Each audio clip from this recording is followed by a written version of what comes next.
Justin Noybe Brownlee nagbabalik at kinita ng Pilipinas sa World Cup. Napakalaki.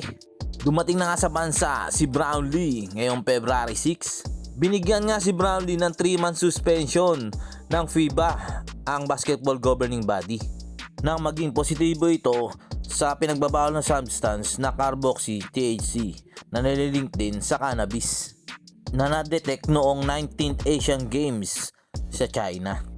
Huli nga nakita natin na maglaro si Brownlee ay noong nakaraang Asian Games last October 2023. Siya nga malaking dahilan kung bakit nagkampiyon muli ang Pilipinas sa Asia matapos ang 61 years. Starting February 9 nga, officially na pwede maglaro ulit si Brownlee at cleared na rin siya para makasali sa Gilas Pilipinas para sa FIBA Asia Cup 2025 qualifiers na magsisimula sa February 22 hanggang 25, headed by Coach Tim Cone.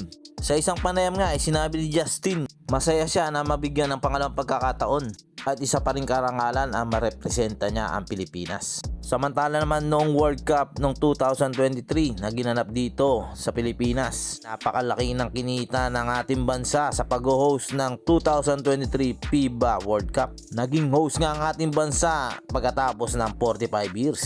Nagkaroon ito ng economic impact at umabot tayo ng 17.8 billion. Napakalaki. Nagkaroon din ng 1.5 billion viewers sa TV at sa live stream, na kung saan ay nagkampiyon nga ang bansang Germany sa unang pagkakataon.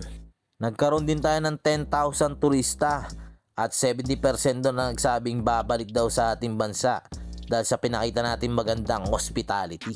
Madaming magandang economic benefits ang naidulot ng FIBA World Cup. Kaya may mga plano na ulit na mag-host ulit tayo sa future. Okay mga kabogs?